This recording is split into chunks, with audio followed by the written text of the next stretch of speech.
แล้วก็ซอสไม้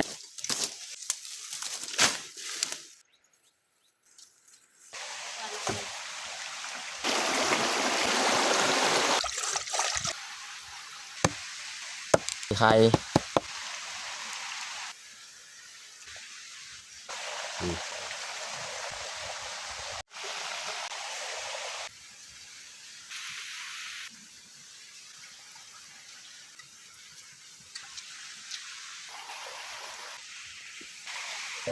อย่าลืมกดไลค์กดแชร์และกดติดตามเด้อพี่น้อง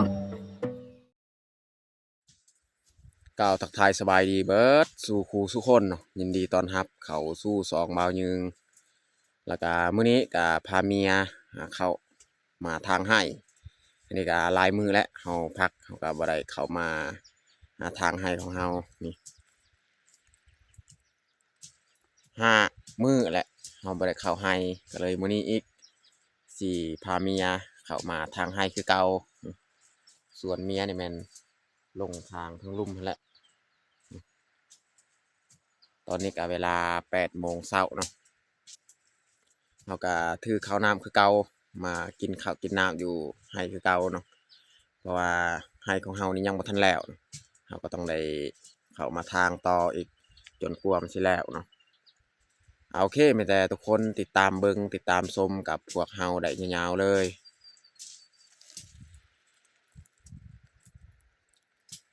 พูดแล้วแต่ลุมพูดแล้วเฮาลงเมียนี่ลงก่อนแล้วเฮาสิทางแต่หันขึ้นเทิงเลยเนาะพูดเฮาทาง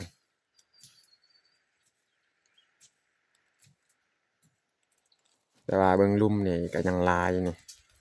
แต่ลุ่มนี่ตัวนี้นี่เฮายังบ่ทันทางแต่พูดแต่กกตาวพุ่นแหละขึ้นมานี่อีกเฮาสิทางนี่ฝากเบิ่งนี้อีกแล้วพูดอยู่เทิงนี่แม่นของเขาเจ้าอยู่เทิงแต่เฮาสิลงไปทางเลยพุ่นลงน้ำเมีย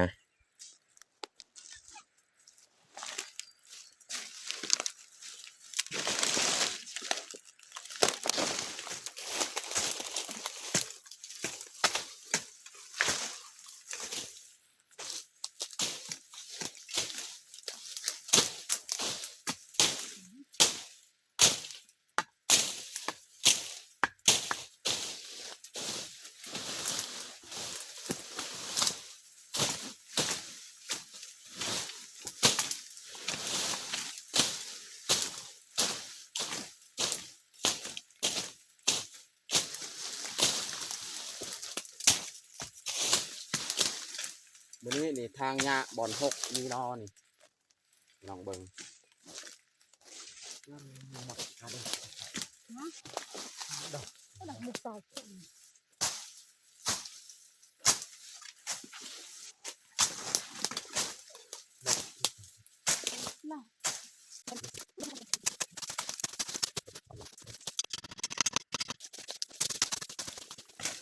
ยะนี่6เอาแทเอาวาพี่น้องนี่เราต้องเอาไม้คัดแบบนี้นี่ตัดไม้คนละลำเลยเนาะเราก็ซอดไม้เข้าแล้วก็ยิ้วขึ้นเราก็ทางเลยนะ6เอาแทเอาวา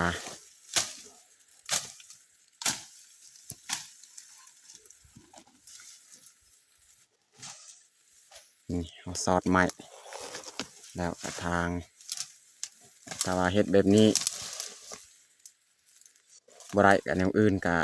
ยากสุดแต่เอาไม้แบบนี้แหละมาคัดแบบนี้นี่เขาก็ได้ทางอยู่ลุมนี่ละเอียดโหงัดไว้เขาก็ทางอีก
ตอนนี้เขากะสีเกียมพักเที่ยงพี่น้อง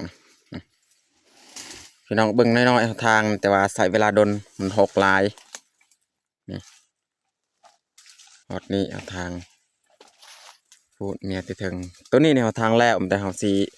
เหยียบลงอีกนะให้มันแจบมันเรียบเลยเนาะ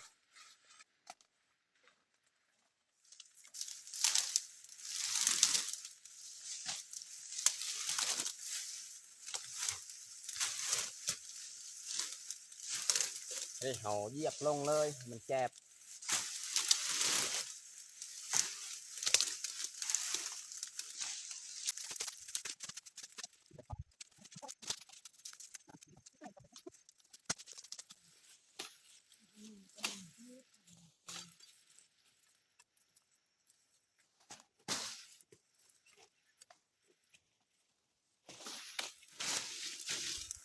นี่เขาเก็บดอกแคมนำ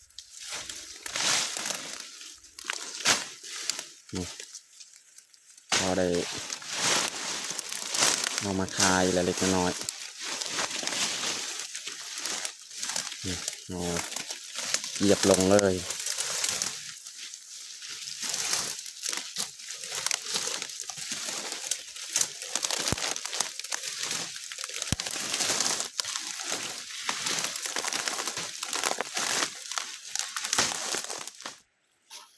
บอนทางสุดก้อนเนี่ยมันสีแห้งเลย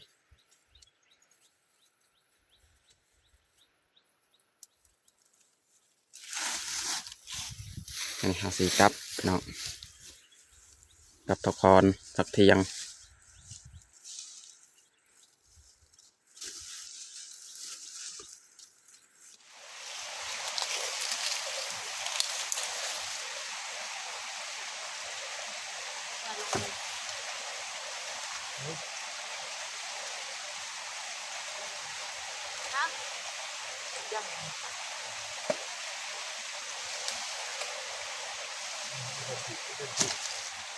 อันนี้เมียกินน้ำแล้วก็สีไปทางนี้ทางลังอันนี้ไปทางหญ้าบอนทางนั้นปล่อยเห็ดของกินเผื่อบุเสียเวลาผู้หนึ่งเห็ดของกินกับผู้หนึ่งกับไปทางหญ้านำพื้นเนี่ยเขาจะพอไว้ยังบ่ทันได้ดังเนาะยันสีสุดก่อนเนาะก็ไว้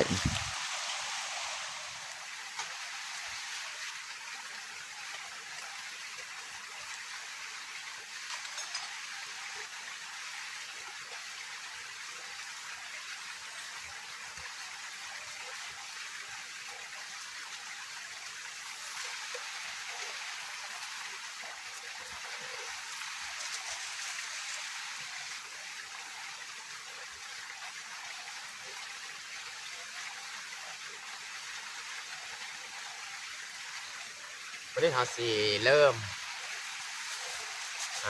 เฮ็ดอาหารพี่น้องเนาะมีผักเอาสีแกงกระดูกหมูแห้งพี่น้องนี่แหละผักแล้วก็กระดูกหมูทางลุมเข้าไปทำความสะอาดอีกครั้งเนาะนี่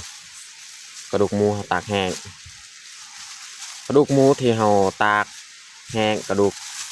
หมูโตถึกแห้งเมื่อนั้นแหละพี่น้องเนาะเอาไปล้างก่อนเนาะ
ซอยขานี่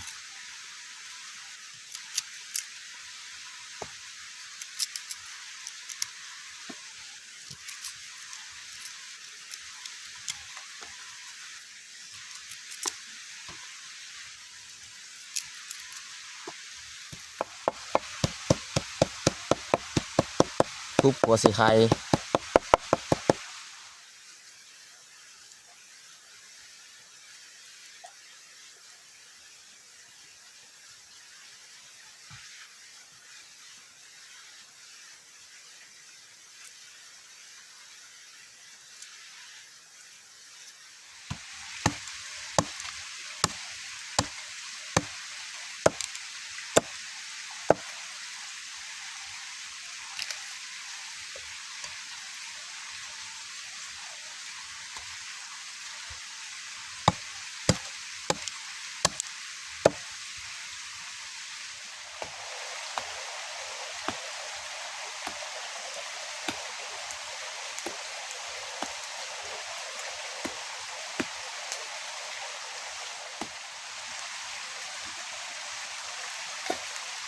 น้ำที่เขาต้มกะฟดเรียบร้อยพี่น้องเนาะใส่พริกกระเทียมมะแคนตำจากบ้านเนาะใส่หัวสิไข่ใส่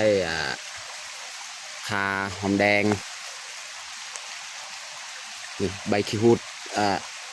แห้ง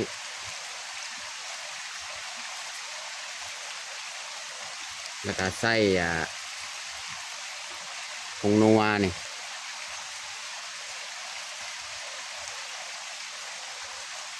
แล้วก็ใส่เกลืออีกบาทนี้ต่อไปเนี่ยเราจะเอากระดูกของเราลงเลยนี่กระดูกหมูพี่น้องเนาะ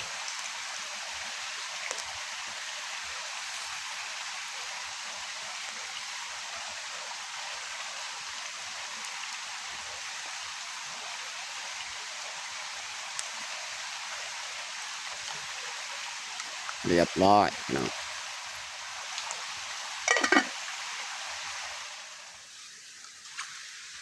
ซอย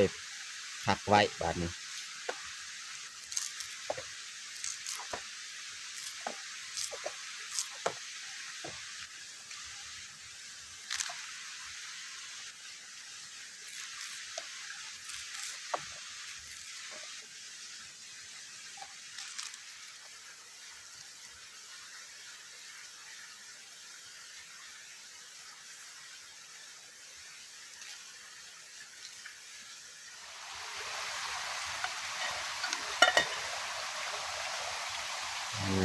พี่น้องต้มกระดูกของเราต้มให้มันเปื่อยเลยพี่น้องเนาะแล้วจึงมาใส่ผัก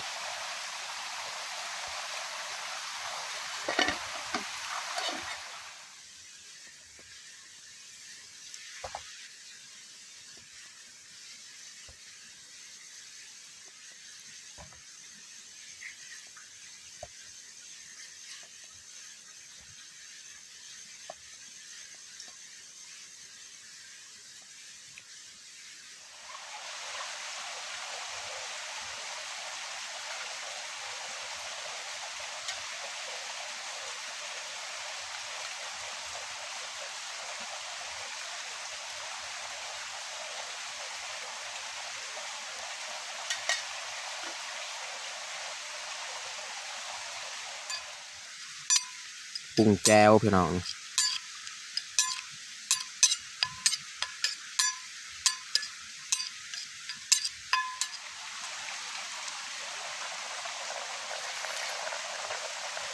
ตอนนี้ก็น่าจะเปื่อยแล้วพี่น้องเนาะต้มดนแล้วน้ำเป็นบกบางทีน้ำสนีนี่มีบกแล้วตอนนี้เฮากาสีเตรียมใส่เลยผักของเฮาเนาะ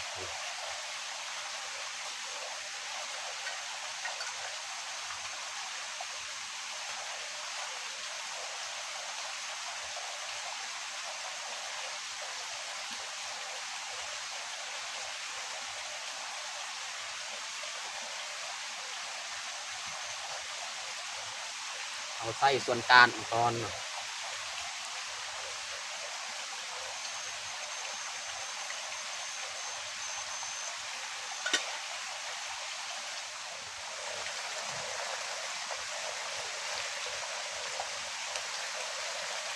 ใส่ใบมันอีกเนาะ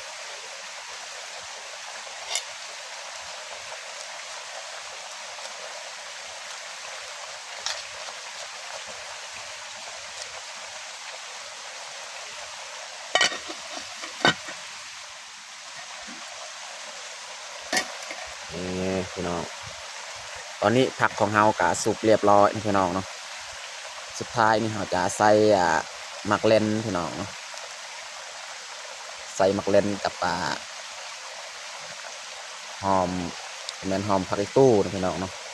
ใส่ผักอีตู้นี่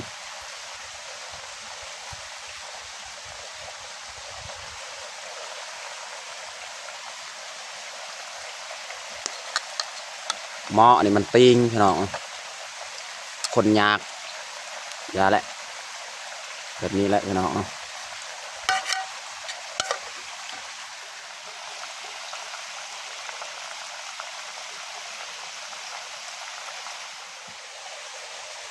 ตอนนี้ก็สุกเรียบร้อยพี่น้องปรุงเลย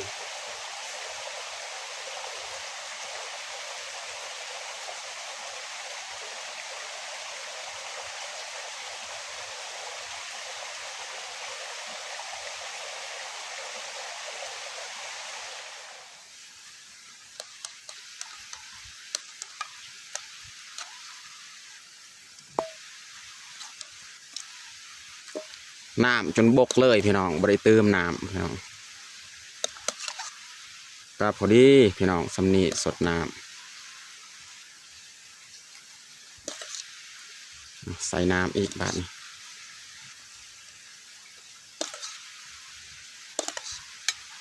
คงกินลายพี่น้องเนาะ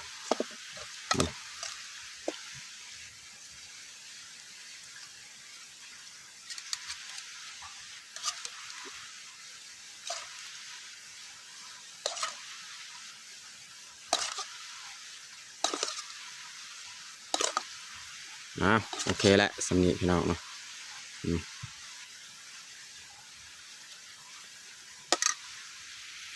ตอนนี้ก็เรียบร้อยเฮาแต่งข้าวของเฮาต้มกระดูกหมูใส่ผักกาดพี่น้องเนาะการนี้แมนแจวส่วนอันนี้แมนลวกผักกาดแต่บ้านเมียลวกมาเนาะสำหรับอาหารเที่ยงของเฮากับเบิดสำนีแหละพี่น้องไปแจงเป็นสวรรค์ เอามาพี่น้องมากินข้าวน้ำกัน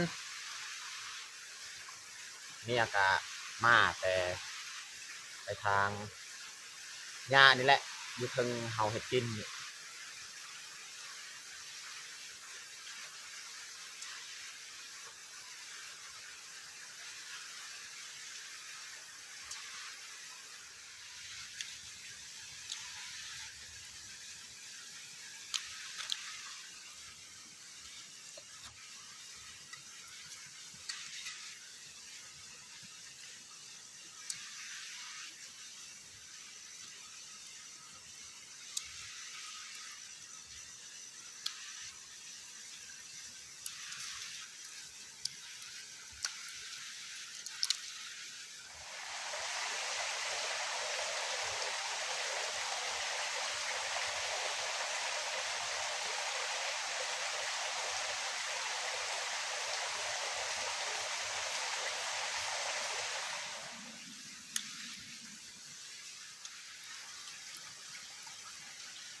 เลี้ยงน้องดอมๆนี่หลังจากกินข้าวกินน้ำแล้ว